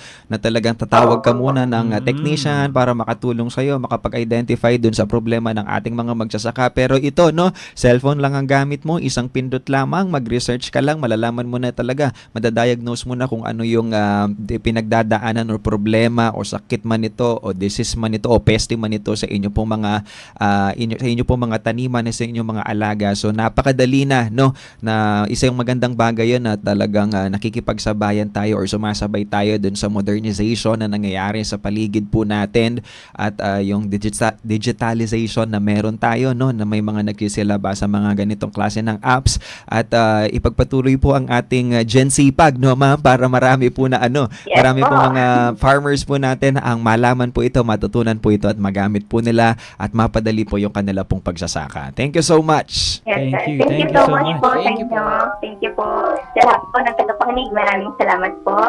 At iyan, atin pong natunghayan ang ATI Connect, serbisyong extension sa pamamagitan ni Miss Christine Louise A. Custodio.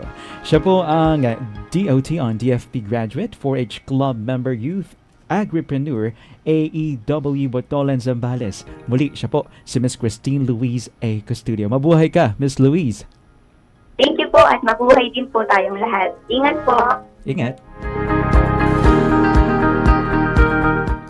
May lamang ang may alam. Para sa mga interesadong sumali sa mga libreng pagsasanay at sa mga nakakaaliw ng mga pakulo, ilike lamang ang kanilang Facebook page na ATI Central Luzon. Uulitin ko po, ATI Central Luzon. Nagpo-post po sila ng mga activities at pakulo patungkol sa agrikultura na libre para sa inyong lahat. Maaari nyo ring i-follow ang kanilang Twitter o X at Instagram accounts at ATI Central Luzon para sa mga updates sa kanilang mga programang isinasagawa. Maaari ring bisitahin ng ati2.da.gov.ph/ATI-3 para sa mga mainit na balita patungkol sa agrikultura. DAATI segment. Ating paaralan sa himpapawid. Makinig, mag-aral at matuto sa cellphone at radyo. Ito po ang Radyo Agri-Saka, saganang kabuhayan sa agrikultura, atin to. Philippine Standard Time, it's exactly 11:33. Upgrade your driving experience with the latest lineup from Cherry Bacolor, the all-new Tigo Cross that brings style and versatility for your everyday drive, and the all-new Tigo Grand Tour that offers power, space, and premium comfort for every journey. Check out these newest vehicles today at Cherry Bacolor, located at Josebad Santos Avenue, Macabacle, Bacolor, Pampanga, or call 0918-854-2256. Good news, Kamalen! Your favorite Grumpy Joe in Baguio City is now in the heart of city of San Fernando, Pampanga. Come and try Grumpy Joe's famous 5 cheese and Grumpy Joe special pizza, signature lasagna, spicy seafood pesto pasta, April's Greek salad, Grumpy Joe fried chicken, pork ribs, burgers, refreshing drinks, and many more. Also accepting advance orders for takeout. Call 0999-955-7192. So, what are you waiting for? Head on to Grumpy Joe Pampanga, located at MacArthur Highway, Barangay San Agustin, City of San Fernando, Pampanga, in front of Walter Mart. Open daily from 10 in the morning till 9 in the evening. Now available on Grab Food Delivery. See you there! Ako po'y taus-pusong bumabati ng National Teachers Day sa lahat ng mga guro na aming tinuturing na pangalawang magulang. Pinupugay po namin kayo sa inyong pagmamahal, dedikasyon at sakripisyo upang maiangat ang antas ng kalidad ng edukasyon sa ating mga mag-aaral. Muli, Happy National Teachers Day po from your man of service, Amos Rivera, Vice Mayor ng Angeles City.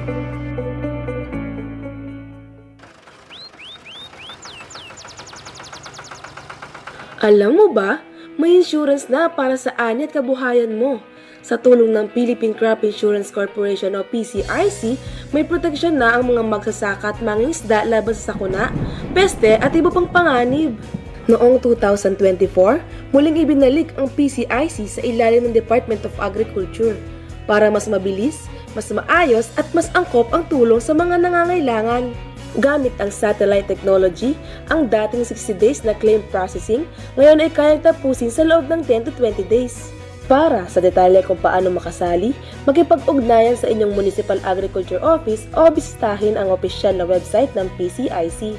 Ang PCIC, proteksyon sa panahon ng pagsubok, kaagapay sa pagbangon ng agrikultura. Ikaw ba ay nakatanggap na ng text na nagsasabing may natanggap kang pera mula sa isang kagawaran ng gobyerno, emergency cash transfer via e-wallet mo? Mag-ingat, baka scam yan. Huwag agad maniwala, huwag itong i-click, lalo na kung may kasunod na link o hinihinging personal na impormasyon kahit ito pa ay galing sa isang e-wallet company. I-report agad ang insidente sa National Telecommunications Commission. Isang paalalang pangkaligtasan mula sa RW 95.1 FM. Looking to boost your business? It pays to advertise with RW 95.1 FM. The multi-awarded Best Provincial FM station, proudly recognized by the KBP Golden Dove Awards. With years of experience, a powerful on-air presence, and an ever-growing digital community, RW connects your brand to thousands of loyal listeners every day. from engaging radio broadcasts to dynamic social media campaigns, RW 95.1 FM is your perfect partner in business growth and exposure. ready to take your business to the next level? Call RW 95.1 FM now. 0919-065-0061 or email rw951fm@yahoo.com. RW 95.1 FM. Your partner in business success. Nukarin ka pa, Kenila ka. Inyong pinakikinggan ang Radyo Agrisaka. Saganang kabuhayan sa agrikultura, atin to.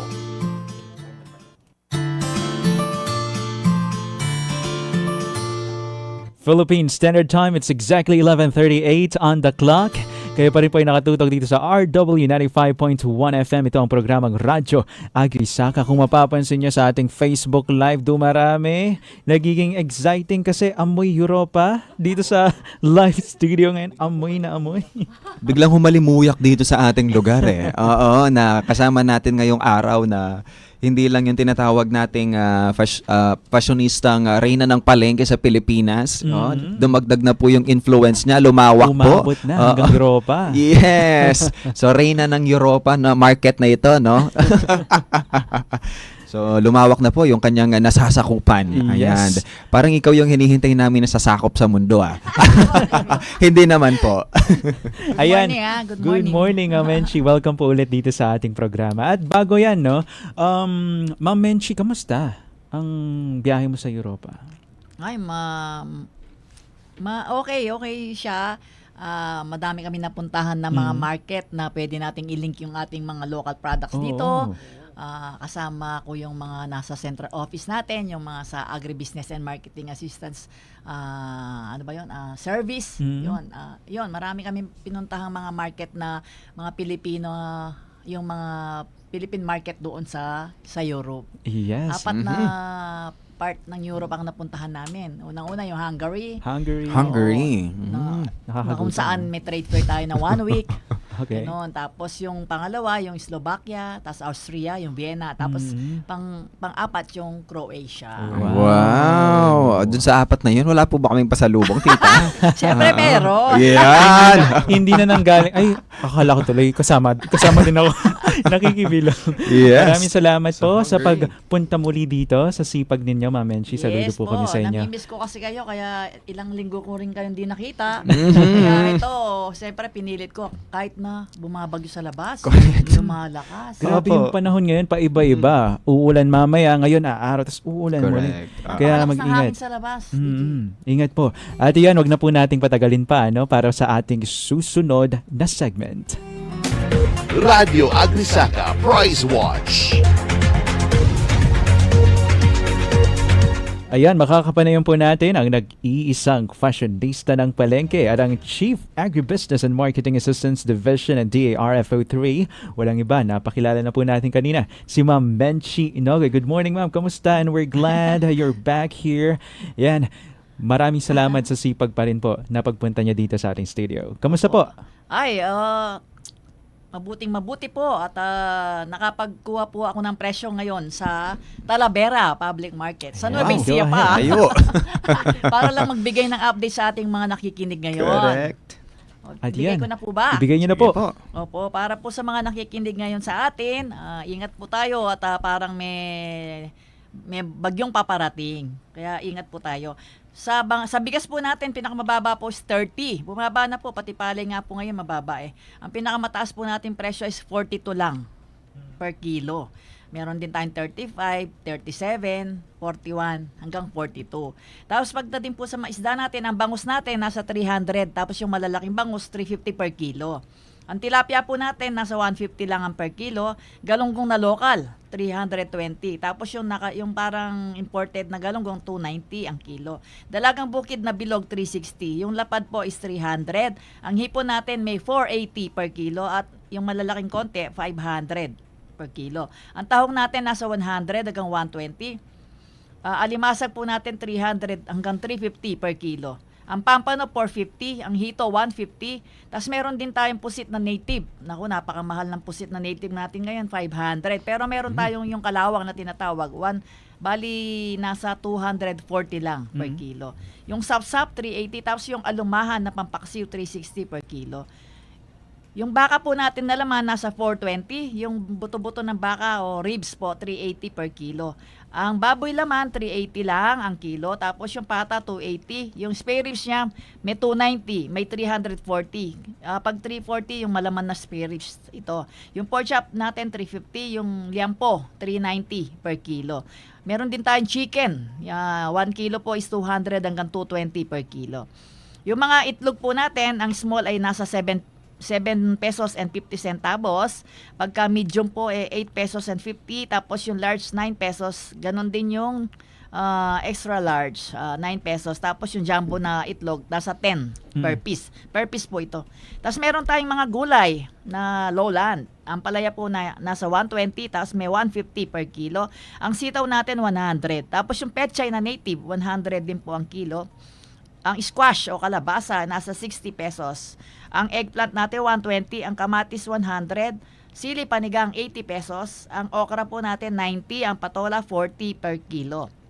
Meron din tayong red onion o yung sibuyas na pula 140. Yung puti po puro imported na siya, 120 ang kilo sa imported na puting sibuyas. Ang bawang 160, tapos yung luya natin nasa 160 din ang kilo. Yung kalamansi 60 pesos. Yung gulay na tayo ngayon, yung gulay Baguio.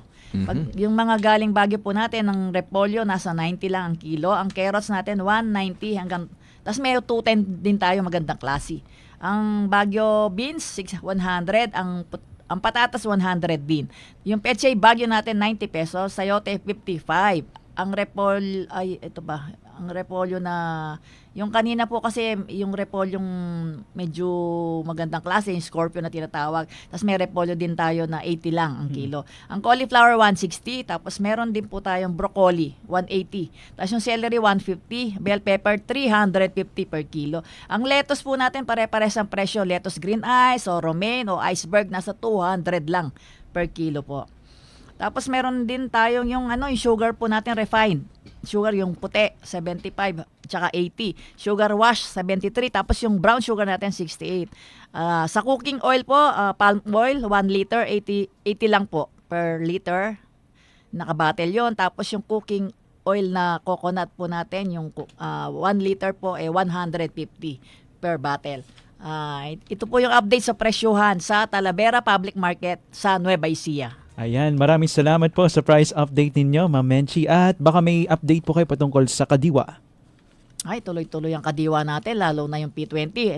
Lagi pong iniintay nila yung 20 pesos na bigas po. Meron tayo, siyempre. Tapos marami po tayo schedule at halos po ng mga LGUs may mga kadiwa ng Pangulo na po na kung saan nagbebenta sila ng 20 pesos na bigas. Tapos continuous pa rin po yung validation ng mga nagre-request sa atin na magkaroon ng Kadiwa Store na kung saan araw-araw po itong bukas para sa public o sa ating mga consumers. At yung mga product po ng ating mga farmers ay syempre doon po inilalagak para po ito diretso ng mabili ng fresh at ng sariwa at ng mura ng ating mga consumers. Yes po, Ma'am Menchi, matanong na lang din po namin. So, ibig sabihin yan, dahil mayroon tayong bagyo, no, na dumating. So, lalo na tutumbukin yata or dadaanan yung sa part po natin ng sa Baguio or sa Benguet. So, ibig sabihin, ayan na, magtataas na naman yung mga gulay po natin mula dun sa taas. Sana naman magtamaan masyado. Opo, hindi naman no. tumaas yung presyo. Pero sa nakita ko kanina, nasa kulay pula ang sa Benguet, no? On Northern Luzon, yung bagyo natin. Correct. So, pero prayer na lang natin na walang masyado pong masalanta or walang masyadong masira, no? Lalo na sa ating mga agricultural area or commodities na meron tayo dyan sa banda sa Benguet. So, pero asahan natin, sigurado mag-iiba po, no, tita? Pagka po pagka tinamaan ng bagyo talaga pong minsan nadadamage yung mga pananim. Tapos ayun, asahan po natin na medyo tataas ang presyo. Ay, nako. O, sige po, thank you. Maraming salamat, Ma'am Menchi. Gusto ko rin magpasalamat doon sa doon sa kapalit ko dati nung wala yung Palengke Queen. Nung si Miss Leia Cortez. Yes. Maraming salamat kay Leia at baka siya na yung susunod na siya ngayon ay hindi Diyosa na ngayon diwata ng Palengke. Ayan. Ma'am Leia Cortez, shoutout sa inyo, ma'am. Of course, Ma'am Menchi, walang papalit sa inyo. Yes, nag-iisa kayo. Yes. Si Ma'am Leia is Ma'am Leia, Lagi po Ma'am ako Menchi. nandito para maglingkod para sa ating mga tagapakinig. Hanggang nabubuhay po si Ma'am Menchi. Ayan, siya po ay maghahatid ng kung sakaling 90 plus na siya, nandito pa rin po siya. Maraming salamat, Ma'am Menchi. Muli, nakapanayan po natin ang Chief Agribusiness and Marketing Assistance Division ng DARFO 3, si Ma'am Menchi Nogoy. Stay put lang po kayo dyan. Mamaya, sabay-sabay po tayong babate. Radio Agrisaka Price Watch. Dagdag kaalaman sa kabukiran. Alam mo ba na ang kalabasa ay hindi lang gulay kung hindi isang prutas din? Oo, dahil ito ay nagmumula sa bulaklak ng halaman at may mga buto sa loob. Teknikal na prutas ang kalabasa, kahit na mas kilala natin itong gulay sa ating mga lutong bahay. Sa Pilipinas, madalas natin itong gawing sahog sa ginataang gulay, pinakbet at tinola. At sa ibang lugar siguro, no, na may nilalagay ang kalabasa sa tinola. Sa atin kasi hindi Ang nilalagay ay sayote o papaya. Oo. Kaya naman, kahit gulay ang tingin natin dito, secretly prutas pala siya. Kaya bukod pa sa pagiging masarap, ang kalabasa ay tinaguri ang superfood dahil sagana ito sa vitamin A na mabuti para sa paningin. Yan. Kaya nga para lumalim yung pagtingin mo sa kanya, kumain ka ng kalabasa. Ayan. Okay. Kaya may kasabihan noon na para luminaw ang mata, kumain ng kalabasa. So yan. So kung malabo pa ang pag-ibig mo sa kanya, kain ka ng kalabasa. Nakakatuwang isipin na parang superhero ang kalabasa na nagpoprotekta sa ating paningin at kalusugan. Hindi lang basta pampalinaw ng mata, nakakatulong din ito sa puso. O, sabi ko na sa inyo nakakatulong din ito sa puso at immune system. Kaya sulit kainin ito araw-araw. At ito pa ang fun fact naman patungkol sa kalabasa, ang pinakamalaking kalabasa sa mundo ay umabot ng higit 1,000 kilos. Ayan, isipin mo, halos kasing bigat ng isang maliit na sasakyan po ito, no? So sa ibang bansa may mga kompetisyon kung saan pinapakita ng mga magsasaka ang kanilang higanteng kalabasa. At minsan pa nga ginagamit itong bangka sa pagpaligsahan. So kung sa atin dito sa Pilipinas, siguradong kasya ang buong barangay sa isang ginataang kalabasa gamit po yung ganong kalaki po ng kalabasa. So imagine 1,000 kilos po, no? So di na tayo magugutom. Laki-laki. Kahit naman sa pinuntahan ko ang lalaki ng kalabasa at iba-ibang shape pa. Yan. So malapit na rin ang ang November, no? So yan usually yan yung mga pumpkins. Kasi pumpkins ang tawag nila kapag malalaking kalabasa. Squash kapag yung maliliit. Okay, ganun pala yun. Ayan, para po sa ating susunod na segment. Maraming salamat, Sir Ernest. Dagdag kaalaman sa kabukiran.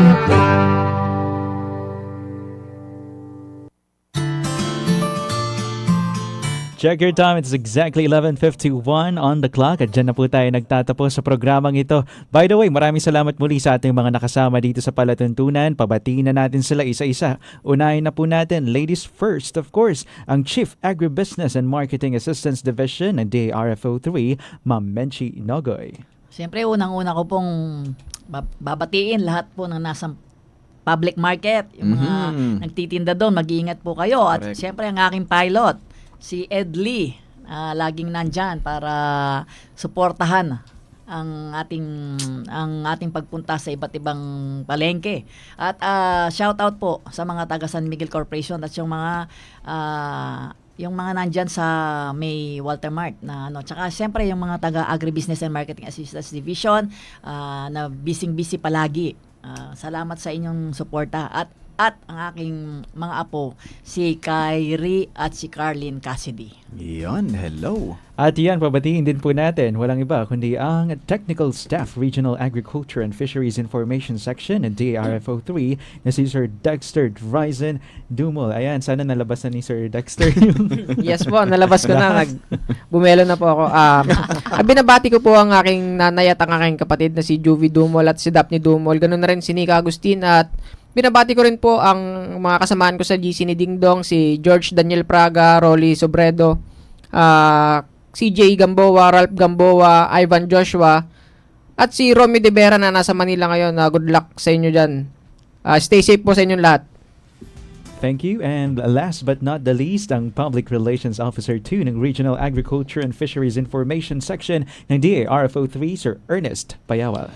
Okay, thank you DJ Gio at maraming salamat din po sa lahat po ng tumutok na kinig na tuto sa atin pong programang Radio Agri sa Kasaganang Kabuhayan sa Agrikultura atin to at sa atin pong mga magsasaka na nasa labas dyan, no? So lalo na kung malakas na po yung ulan, malakas na po yung hangin, ay siguro po ay magpahinga po muna tayo at tayo po ay magpray, no? Na hagad pong mawala or malusaw po itong bagyo po na ito at hindi po masyadong marami ang maapektuhan. So muli po, maraming salamat sa pakikinig. Nais ko lamang pong batiin ang Payawal family, Hernandez family, Gonzales family sa Candaba, Pampanga, ang Yelong family po dito po sa Angeles City, Pampanga at ang mga lahat po ng mga ka-churchmates ko po sa Hills of Glory International Christian Center Incorporated dyan po sa Magalang, Pampanga, ang mga nakaklasmate po natin sa Masteral, no, dito sa Pampanga State Agricultural University na nag-text po kanina, nag-chat po kanina, pasensya na po, lahat po tayo ay busy kaya hindi magkaroon ng oras po, no, para makapag-fellowship, no. Darating din po yung time na yon, ayan, bago matapos ang mundo.